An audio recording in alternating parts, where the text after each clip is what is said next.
गोस्वामी जी ने जो व्यंग भरा मीरा जी को संदेश दिया था। मीरा जी ने पूछा मैं क्या करूं? एक और कर्तव्य कर्म का पालन है। शास्त्र कहते हैं परिवार के लोगों की सेवा करना चाहिए और मैं वह करने का प्रयास कर रही हूं। मेरे हृदय में श्याम सुंदर के प्रति प्रारंभ से ही बाल्यावस्था से प्रीति है और ये हमारे स्वजन परिजन जो है हमें दुख दे रहे हैं। मैं क्या करूं? धर्म छोड़ूं कि प्रेम छोड़ूं? और तब गोस्वामी जी ने कहा नहीं, धर्म छोड़ने की बात ही नहीं। अब वो नई बात उन्होंने कही कि धर्म छोड़ने से प्रेम मिला, ऐसा नहीं है। तब बोले जिसके द्वारा प्रेम न मिले वो धर्म ही नहीं धर्म नहीं। कहीं न कहीं धर्म को समझने में भूल हो गई। इसलिए भगवान श्रीमद् महाभारत में कहा गया सत्यमेव जयते, बड़ा प्रसिद्ध वाक्य है हमारे देश में, वो तो आदर्श वाक्यों में से है। तो ये महाभारत में भी ये कहा गया क्या यतो धर्म ततो जय, जहां धर्म है वहीं पर विजय।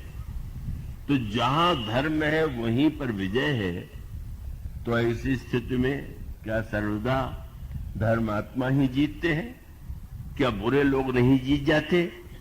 संसार में बार बार दिखाई देता है कि लोग देखते हैं बुरे व्यक्ति जीत गए, अच्छा व्यक्ति पराजित हो गया। तो ये महाभारत का कहना कि जहां धर्म है वहीं विजय होती है, क्या सही है क्या? इसलिए भगवान वेद व्यास ने फिर धर्म की व्याख्या भी कर दिया। क्या बोले क्रिया के द्वारा ही धर्म का निर्णय नहीं होता कि कोई व्यक्ति स्नान करता है 3 बार और बड़े छुआछूत पर विश्वास करता है और बड़ा ही कुछ ऐसा दिखावा करता है, वो धर्म है। कसौटी क्या है उसमें? भगवान वेद व्यास ने कहा यह तो कृष्णस्ततो धर्म, यह तो धर्मस्ततो जय। जहां कृष्ण है वहीं धर्म है और जहां धर्म है वहां पर विजय। और उसका सूत्रात्मक तात्पर्य कि अगर धर्म के द्वारा आप ईश्वर के निकट पहुंच रहे हैं तो धर्म है, और ईश्वर से दूर हो रहे हैं तो धर्म दिखाई दे रहा है पर वो धर्म वास्तविक धर्म है ही नहीं। इसलिए कसौटी ये है, दवा खाने के बाद गोस्वामी जी ने कहा, किसी ने कहा महाराज आपने कहा वैद्य दवा देंगे गुरुजी, तो हम कैसे समझे कि दवा लाभ कर रही कि नहीं? तो गोस्वामी जी ने यही कहा कि जब व्यक्ति के शरीर में रोग होता है तो भूख बंद हो जाती है, और भूख बंद हो जाने के बाद जब रोग अच्छा होगा तो भूख लगने लगेगी। और जब तक रोगी हैं तब तक आप बिना किसी सहारे के नहीं उठ सकते, और जब रोग दूर हो गया तो बिना सहारे के भी आप उठ जाएंगे। और जब रोगी हैं तब स्नान करने में डर लगता है, और जब आप ऐसा अनुभव करें कि नहीं नहाने का बड़ा मन हो रहा है, तो उनका ये लक्षण अपने जीवन में देख लीजिए। भूख बढ़ रही है कि नहीं, स्नान करने का मन हो रहा है कि नहीं, और बिना सहारे के आप चल सकते हैं कि नहीं। तो तीनों बता दिया गया। क्या? सुमति क्षुधा बाढ़ई नित नई।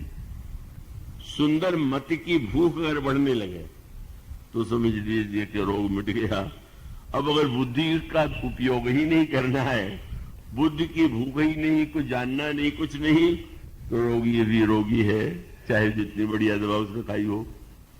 तो सुमति क्षुधा बाढ़ई नित नई, और विषय आस दुर्बलता गई।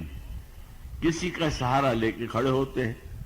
तो जो मन का रोगी होता है वो किसी न किसी विषय का सहारा लेकर खड़ा होता है। ये जब मिले तो हम सुखी हों, उस सहारे की जरूरत न हो कि ये मिलेगा तो ही हमको सुख मिलेगा। और फिर स्नान कौन सा? बोले विमल ज्ञान जल जब सो नहाई। जब ज्ञान के निर्मल जल में स्नान करेगा तब तबरह राम भगति उर छाई, तब उसके हृदय में भक्ति का उदय माना जाएगा, और ये मानेगा कि सचमुच इसने धर्म का पालन किया, सचमुच उसने सही दिशा में अपने जीवन को चलाया।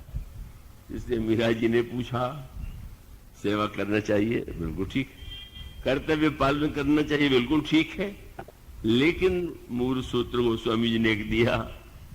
एक सज्जन रात्रि को सोते समय आंख में अंजन लगाना नहीं भूलते थे। पूछ दिया किसी ने, कितने वर्ष से लगा रहे हैं? बोले बहुत 20 वर्ष से लगा रहा हूं। इतने नियम से क्यों? बोले पिताजी ने आज्ञा दिया कि आंख में अंजन जरूर लगाना चाहिए। तो अंजन लगाने आप 20 बरस से लगा रहे हैं, आपको क्या अंतर लगा? बोले अंतर तो यह है कि पहले से कम दिखाई देने लगा। तो कहा कि अब वो आज्ञा कि अंजन लगाए जा रहे हैं और आंख की ज्योति कम होती जा रही है। गोस्वामी जी ने जो मीरा जी को पद लिखा उसमें यही कहा कि अंजन कहाँ नैन जो फूटे, बहुत कहो कहाँ लगे। और इसका अभिप्राय है कि अगर हम निरंतर जीवन में इस तरह की श्रेष्ठ वृत्तियों का उदय हो, सत्संग का फल यही कि हमारे जीवन में सुमति का उदय हो, ज्ञान का उदय हो, विषय की दुर्लभता की आशा कम हो जाए, तो समझ लेना चाहिए कि इस व्यक्ति ने संसार का सबसे बड़ा सुख पा लिया।